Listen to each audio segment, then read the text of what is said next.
Sunday, September 8th, 2 p.m. Mountain Time, 2019.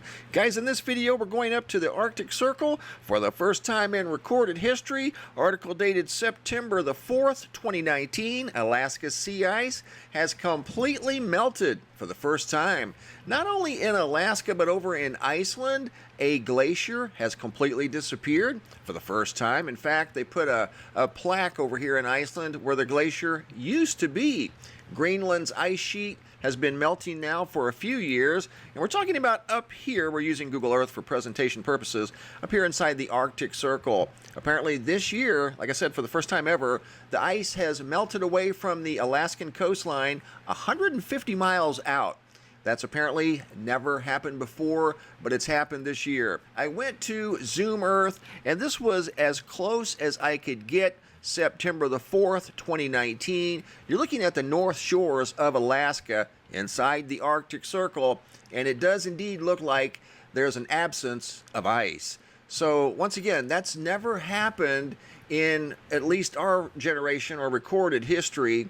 And the article here at Mashable.com talks about the most rapidly changing state in the U.S. has no sea ice within some 150 miles of its shores, according to high-resolution sea ice analysis from the National Weather Service. And they're talking about this right here. Shows how far out the ice is. It's farther north, but the North Pole is wandering, or at least the magnetic north is also wandering too. That's another story. But you can see here from the National Weather Service, the sea ice program, the ice is now retreated to 150 miles away from the coastline. Now, will it return this winter? Probably so in some capacity, but I doubt that it'll be very thick and will more than likely disappear again next summer.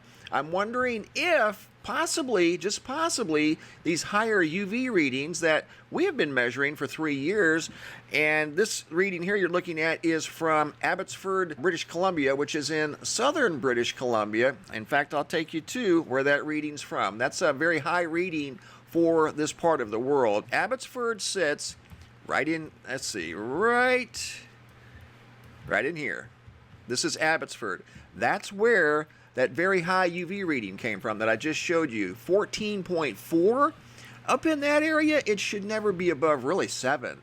So that's almost double what the average should be. That's at the 50-degree latitude. That's more of an equatorial reading. So if the sea ice, quite possibly, is getting more direct sunlight or higher UV, could it be accelerating the melting of the sea ice? I don't know. UVC is being detected at ground level.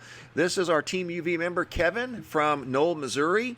This is the highest UVC reading that we've ever detected as a team in the last 3 years. This is in microwatts. It's small, albeit, but nevertheless, it should be 0. And the presence of UVC at ground level has been confirmed by Harvard University. That's the highest we've ever detected. But like I said earlier, we should never be detecting UVC at ground level. This 14.4 is extremely high for 50-degree latitude. I'm not saying it's close to North Alaska, but nevertheless, it's a very high UV reading. Here's the chart again from the National Weather Service, sea ice program, and the ice is 150 miles now away from the coast of Alaska. Never before happened in recorded history. You can find both of these articles down below in the description box. Also, I want to mention a story coming out of Sydney, Australia, where they had a freak weather storm a couple, 3 days ago. Residents in western Sydney were without power. It's been replaced now as fierce winds hit down in the southern hemisphere. It's not hurricane or cyclone season down in the southern hemisphere, but thousands of residents in western Sydney and surrounding areas were without power after strong winds ripped through the region, and you can see it uprooted trees. You can see trees on these vehicles, took the roof off of that building. They're not necessarily known for tornadoes down in that region. I don't know if these were straight line winds or not, but nevertheless, they created quite a weather scene down in Sydney, Australia.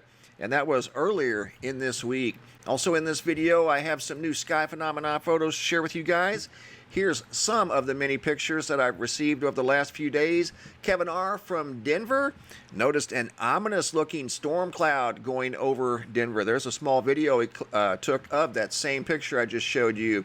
Donna Locke sent this photo in from Manitoba, Canada, and she was filming the night sky, taking pictures, an excellent photograph by the way, when she noticed this phenomenon they call Steve, this kind of like a ribbon in the sky that's detectable sometimes. Well, she actually caught a photo of it, which is in itself very rare. Another photograph from Canada, Alberta.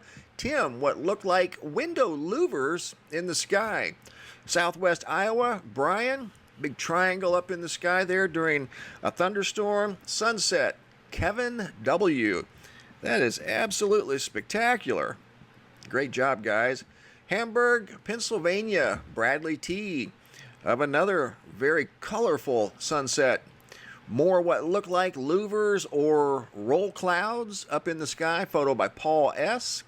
MATEJ from Croatia noticed the same thing over in Croatia. Melissa R. What looks like a sun with spider legs. Look at that, those beams coming down towards the ground. Breadbox noticed some louvers in the sky as well, but they weren't very close together. They almost look like feathers. And if you'll notice, I got another picture I'm going to share with you. There's 4 of them stacked up on top of each other. And here's the full photograph. You can see 1, 2, 3, and then a 4th one up here. Very strange. Good observation. And I have no idea what causes something like that. Melissa R. once again of what looks like some sort of a light ship up above the clouds, up against the blue sky, St. Augustine, Florida. This was as Dorian went past Florida. This photo was taken by Robert J. And I've seen other photographs of this purple sky that people noticed as Dorian went past. Quite spectacular. Great observation.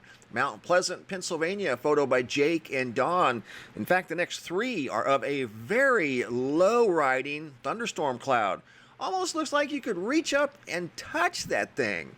And not only that, it's very dark black. Look at that thing.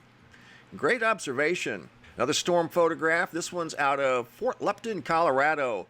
Dale H. These clouds, if they were any lower, they would be touching the rooftops of those homes. Spectacular photographs. Earth is definitely putting on a show. Look at that. Light greens and blacks and grays. You can see the rain shafts coming down out of the clouds. Very heavy rain at that. Incredible photographs. Once again from Fort Lupton, Colorado. Photos taken by Dale H. Look at that rain shaft. That is absolutely pouring down rain right there. Almost looks like a tornado. This photo here was sent in by Fosse from Germany, and you can see lightning coming down out of that thunderstorm cloud, and it appears to make contact with the mountain. I zoom in a little closer, and sure enough, that lightning strike went down between 2 mountain ranges. Look at that. Unbelievable. That photo was taken back in August. This next photo was taken from right here in northeast Georgia as Hurricane Dorian went up the east coast. And as it went over, at least the outer bands, over northeast Georgia during the daytime, Wendy noticed some unusual arcs in the sky that were colored. This one is going in a north to south direction. This one's going in a like northwest to southeast direction. So it's not a unified halo. They're very unusual color clouds in the sky that she seems to think are associated with Dorian. She also took this video of what looks like a couple of triangles in the sky, or the absence thereof, one there, and quite possibly a triangle shape there. Crescent Beach, Florida. Kaka and Kim S. of a beautiful sunrise or sunset. Gary K. from Nebraska filmed a thunderstorm, and there was a lightning bolt that made contact with the ground. very fast moving thunderstorm. I actually have this in fast forward ×2. It wasn't quite this fast, but it was moving fast enough that you could see the clouds rotating. This next photograph is from BRADLEYT from Hamburg, Pennsylvania. This is a panoramic view of that spectacular sky we saw earlier. Great job, guys. I appreciate the photos. Thanks for sharing. You can find them here at the Sky Phenomena Photo Gallery at the website. If you guys have any photos you'd like to share, you can email those to reports@mrmbb333.com. Don't forget to get your 2020 Sky Phenomena Photo Calendar. It's a good quality calendar. All the pages are made out of photo paper. It's excellent quality, and I think you guys will really enjoy it. You can click on the white tab here at the website.